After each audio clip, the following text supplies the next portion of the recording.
Welcome into Four Down Territory. I am Kyle Madson, the managing editor of NinersWire.com. Joining me, as always, is Doug Farrar, the managing editor of the Touchdown Wire, TouchdownWire.com. And Doug, week 2 of the preseason is in the books. Yes. It means we're rolling towards week 3. And honestly, a lot going on in week 2 of the preseason. I'm one of those preseason doesn't matter kind of guys, but I'm locked in this year, man. It feels like the league's in a really exciting place. Yeah, well, I'm one of those preseason can matter, and there's a whole lot of context. Sure. We discussed that last week on Four Down Territory, and I get a lot of it, but I'm weird, so probably you're built different for sure. Yeah. Let's get to first down here. Now that we've got 2 weeks of the NFL preseason in the books, what's one thing? Let's talk sustainability. What's one thing that you've seen that you think will be sustainable in a good way heading into the regular season? Well, Kyle, after a 2022 season in which it ranked 18th in DVOA overall, I think the Steelers' offense is in for a major upgrade. All kinds of reasons. Second-year quarterback Kenny Pickett looks to have taken several steps forward. Running back Jalen Warren is an explosive play waiting to happen. And I think he's going to get more carries in relation to Najee Harris than last year. And the receiver group of George Godzilla Pickens, Deontay Johnson, Calvin Austin, Pat Freiermuth, and Darnell Washington is going to be very tough to defend when those guys hit the field in waves. And it starts with Pickett, who has completed 9 of 11 passes this preseason for 113 yards, 2 touchdowns, no interceptions, and a passer rating of 149.1, which is pretty good. And Decent. The thing about Pickett in this preseason, the randomness, the sort of YOLO off-script, what are you doing stuff seems to be gone, especially throwing over the middle. Both of his touchdown passes, one to Pickens and one to Freiermuth, were both just darts over the middle. One was a nice timing throw, the one to Freiermuth, and the one to Pickens on a slant was just bang on with 2 defenders converging. That's the kind of stuff that gave him fits last year. So I'm seeing a lot of things from this offense. Calvin Austin, who they drafted last year, lost his entire rookie season to a foot injury. He's back. He's making explosive plays.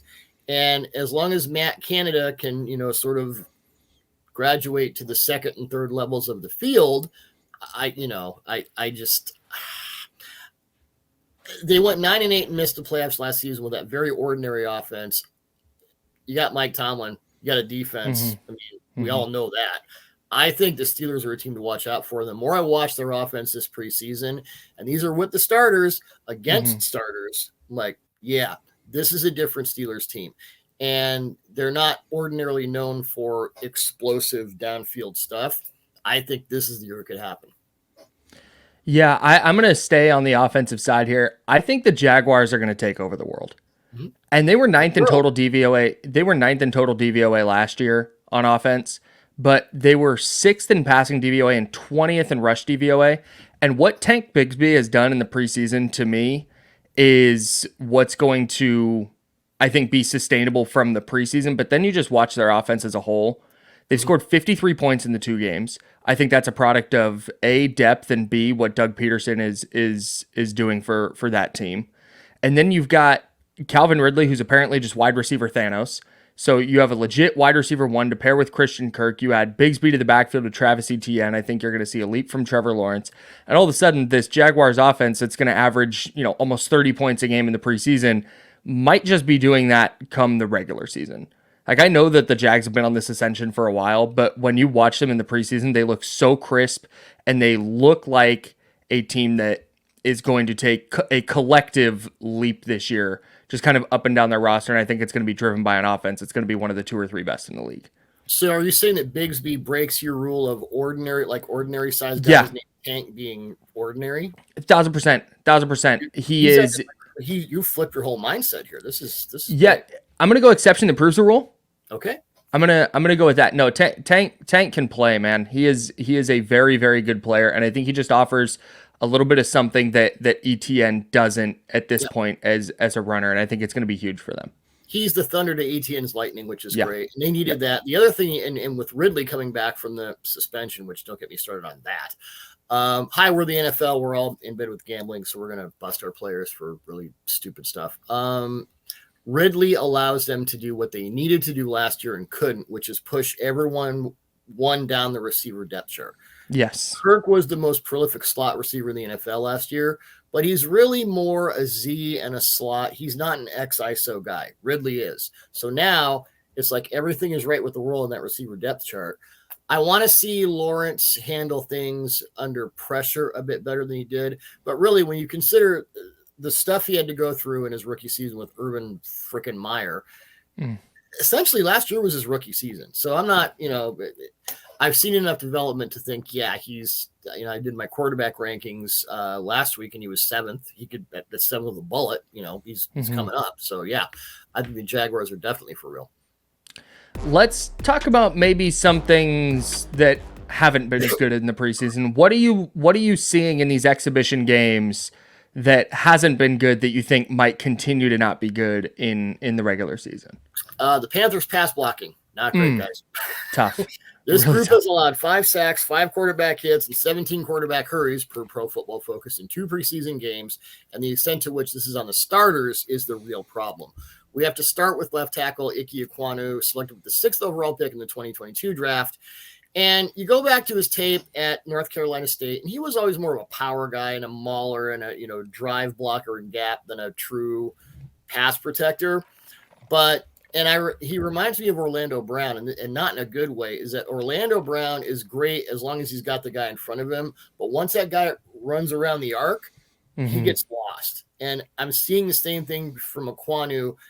I saw it in his rookie season. I'm seeing it here, and it's almost worse. And that's really where you get it. That's disconcerting.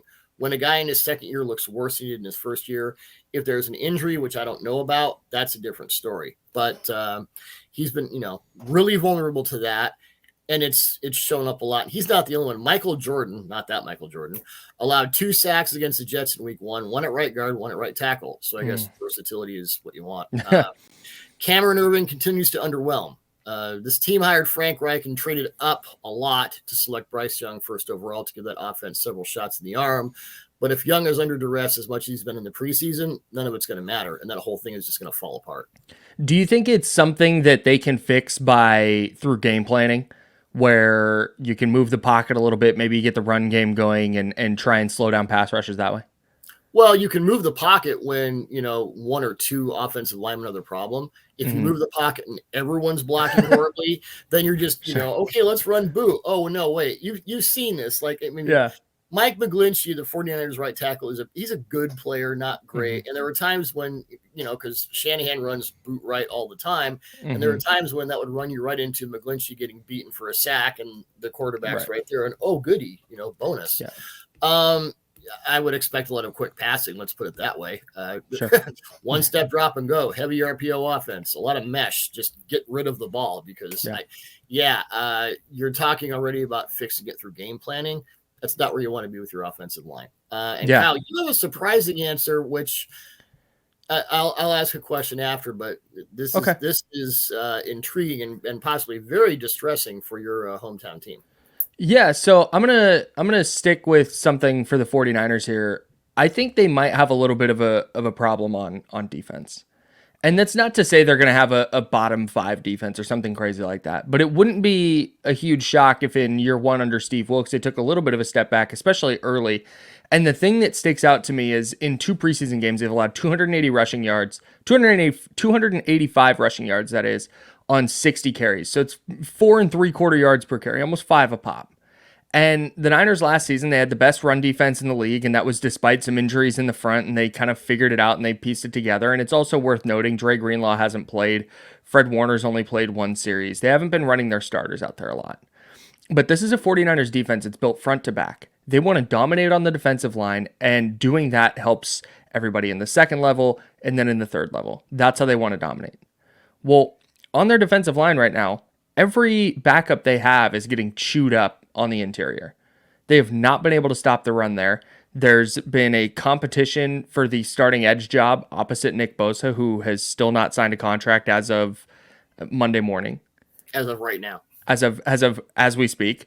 And this competition is not going particularly well. It's like Cleveland Ferrell is the front runner for that job, and then there's not anybody else really stepping up.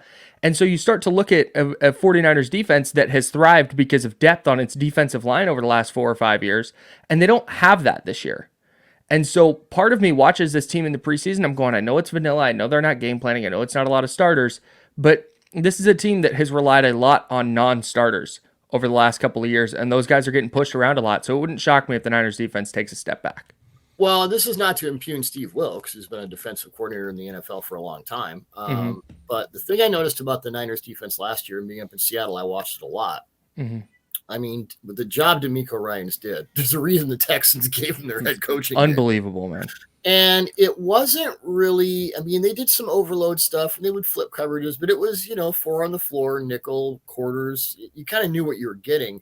But DeMeco had those guys so dialed in, and he sort of raised them all, right? I mean, the guys who would come out of nowhere to be like Lenoir or Tayshaun Gibson, who made my top safeties list. I mean, so I wonder, not that it's a brain drain. I don't want to say that. I don't want to insult Steve Wilkes, but the extent to which the DeMeco Ryans put that all together, it was more execution based than scheme based. And so when you remove the starters, that's one thing, because all your generational, Bosa and Warner. I don't know how much Hargraves played.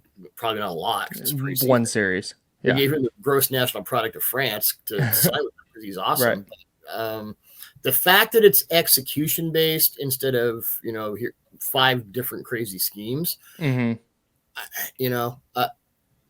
I understand what you're saying. I might pump the brakes on it a little bit until we see it in the regular season. But with those sort of execution-based offenses or defenses, when the guys who are charged to execute it aren't there, then, it can appear to be a mess. Yeah, no doubt. And like I said, a lot of it is depth related. Are there 4 starters on the defensive line going to have to play 95% of the snaps because they just don't have the players that can execute behind them? But we'll see as that goes, for sure. It's something that jumped out in their first preseason game and then didn't get better in their second one, which is why I definitely believe there's a little cause for concern there. Yep.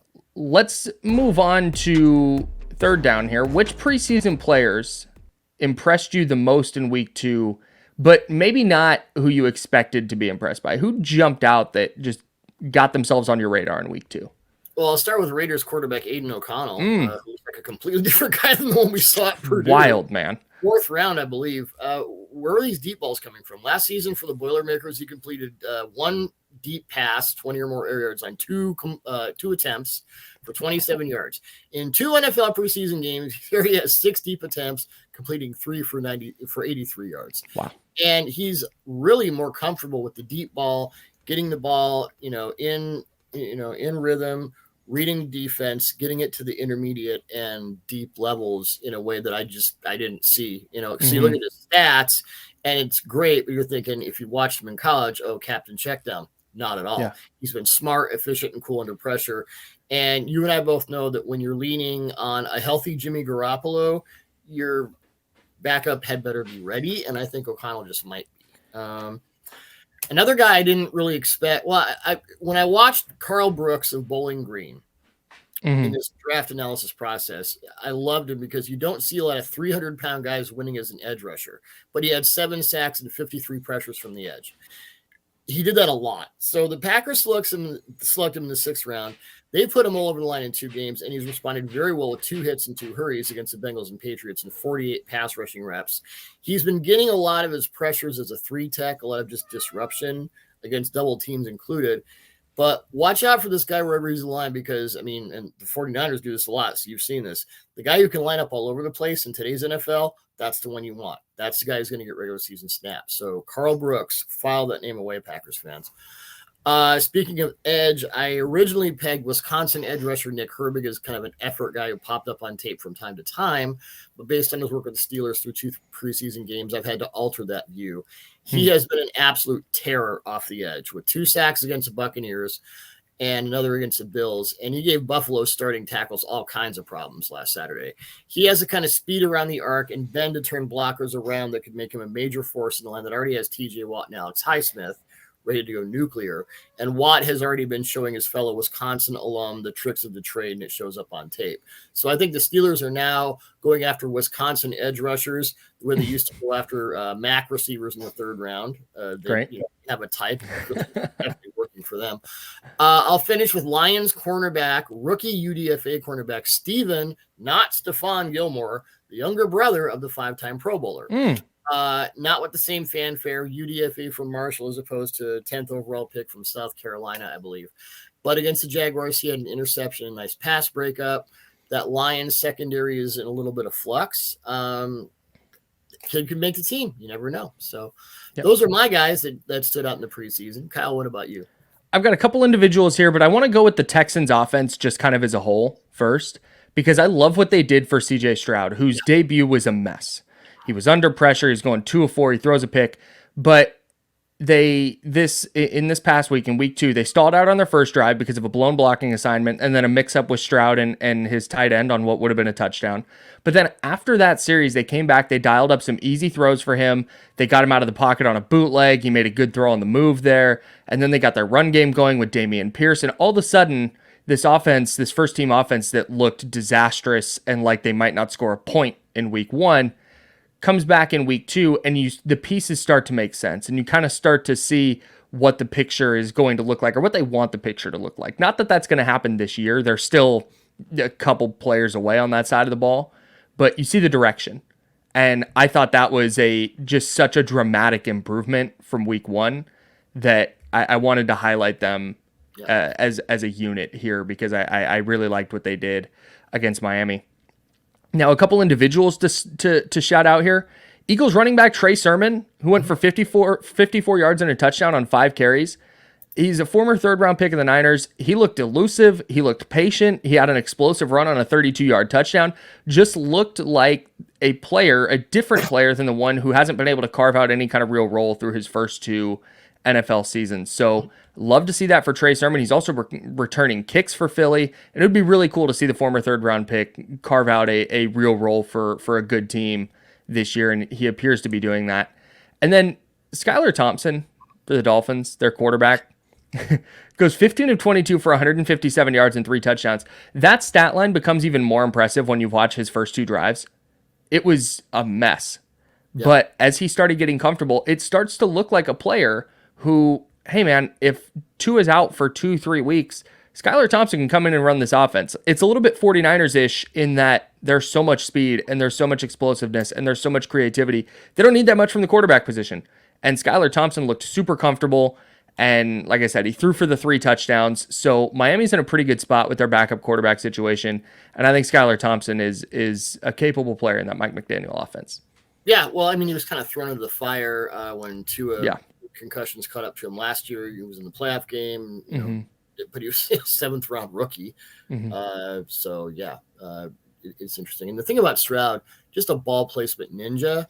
And if you have that sort of Shanahan light offense under Bobby Slowick, who used to work with Kyle, he's just so good in that with the play action, the motion.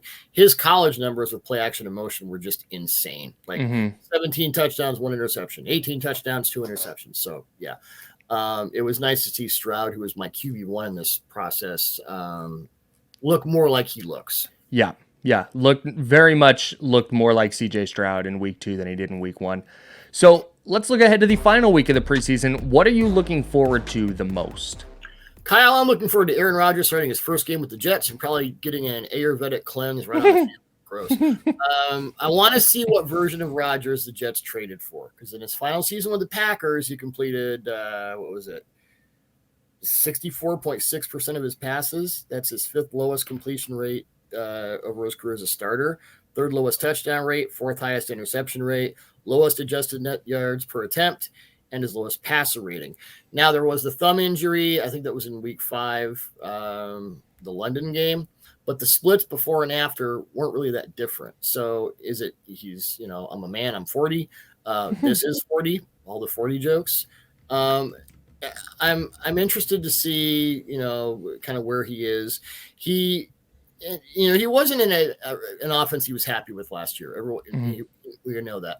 Now he's reunited with Nathaniel Hackett, so he's calling the shots. And in Garrett Wilson, he has the most talented receiver he's had since Devontae Adams. Yeah.